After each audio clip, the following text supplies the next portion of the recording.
अमावस्या के दिन सारे पितृदोष समाप्त हो जाएगा, सारा पितृदोष समाप्त। जिनके यहाँ पितृदोष होता है, काल सर्प दोष होता है, वास्तु दोष होता है, उनको ज्यादा कुछ नहीं करना होना। महाराज एक बेल का फल लीजिए। क्या लेना है? बेल का फल, बेलपत्री का जो फल होता है उसको ले लो। उसके अंदर का जो गुर्दा होता है, अंदर का जो भाग होता है, उसको निकाल लीजिए और उस बेल के फल में आटा सेक कर उसमें शक्कर मिलाकर उसको उसके अंदर भर लीजिए। अमावस्या के दिन सुबह 10 बजे से पहले उस बेल फल में जिसमें तुमने पंजेरी भरी है, आटा सेक कर भरा है शक्कर के साथ में, उसको अपने घर में घुमाने के बाद में जिसको काल सर्प दोष बताया है, पितृदोष बताया है या वास्तु दोष का स्मरण बताया है, घर में सब दूर घुमाकर अपने परिवार का हाथ का स्पर्श कराकर पीपल के पेड़ के नीचे तक खड्डा खोदकर उस बेलपत्र के उस फल को दाब दीजिए। उस फल को उसमें दबा दीजिए। महाराज केवल एक अमावस्या करना रहता है, पितरों के दोष से मुक्ति मिलती है और हमारे घर के कार्य सफल होना प्रारंभ हो जाते हैं। कार्य की सफलता होती है, कार्य में सफलता प्राप्त होने लगती है। अमावस्या के दिन दोष काल में, प्रदोष के समय पर, प्रदोष काल में शाम के समय पर जाकर किसी भी नदी, तालाब, बावड़ी, कुआं, कहीं ना कहीं जो आपके पास में हो, वहां पर एक घी का दिया, बत्ती का मुंह दक्षिण की ओर कर कर अवश्य जला कर जाना। सारे पितृदोष समाप्त हो जाएगा, सारा पितृदोष समाप्त। अमावस्या के दिन किसी भी जलाशय के पास में, नदी, तालाब, बावड़ी, कुआं, जो आपके शहर में, आपके गांव में, आपके नगर में हो, वहां जाकर लगा दे।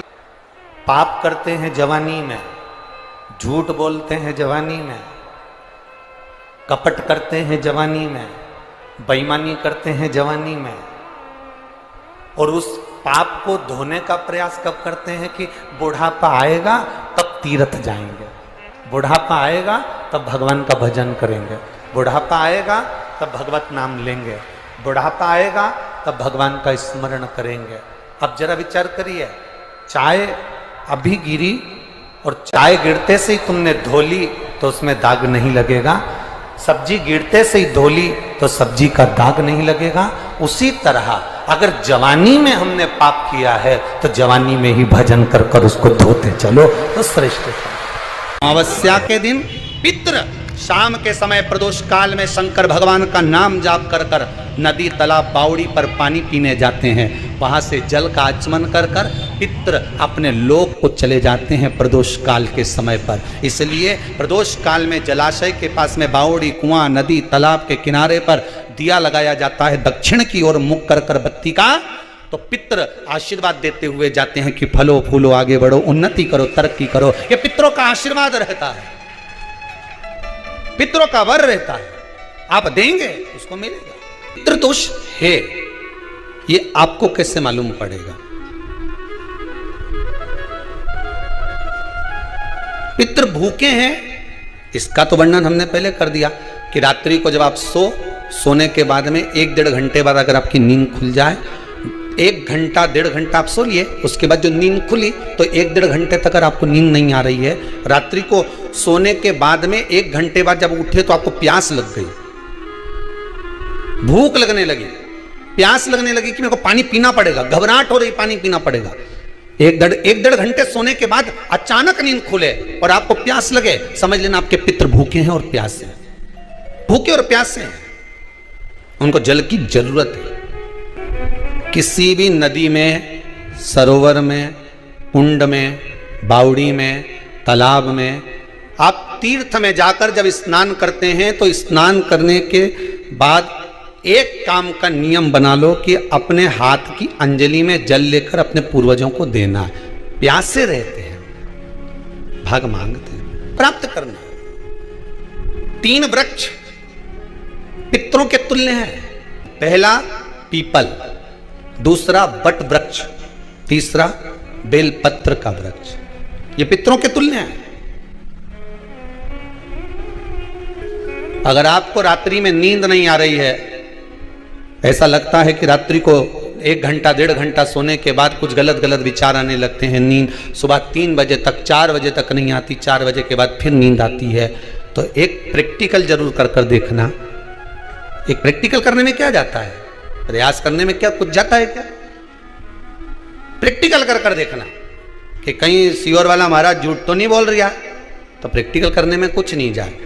1 लोटा पानी लो, उसमें थोड़ा सा कच्चा दूध डाल लीजिए, पत्री का पेड़ या पीपल का पेड़ या बट का पेड़, इन पेड़ के नीचे ले जाकर उस दूध को दोपहर में सुबह 10 बजे से लेकर 12 बजे के बीच में ले जाकर चढ़ा दीजिए। रात्रि को फिर ना आपको प्यास लगेगी ना भूख लगेगी, नींद एक बार लगी तो सुबह ही खुलेगी। प्रैक्टिकल करने में क्या जाता है? पानी डालने में तुम्हारा कुछ जाएगा? अरे बोलो तो सही, प्रैक्टिकल करने में क्या जाता है? कुछ भी नहीं बिगड़ेगा, ये तो बस जल डालोगे तो तुम्हारा ही कुछ अच्छा हो सकता है, बाबा की कृपा। 3 वृक्ष पितरों के तुल्य हैं। पहला जम के बोलिए पीपल, दूसरा बट वृक्ष, तीसरा बेलपत्री का वृक्ष।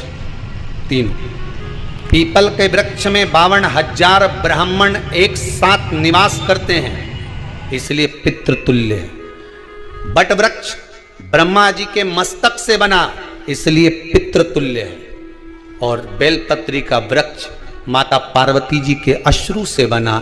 जब आंसू गिरे थे माता जगत जननी जगदम्बा पार्वती के, उस समय पर पितृलोक में हलचल उत्पन्न हो गई थी। हमारी नातिन की आंख में आंसू कैसे आ गए? मैनावती की पुत्री है, पितरों की नातिन, इसकी अश्रु कैसे गिर गए?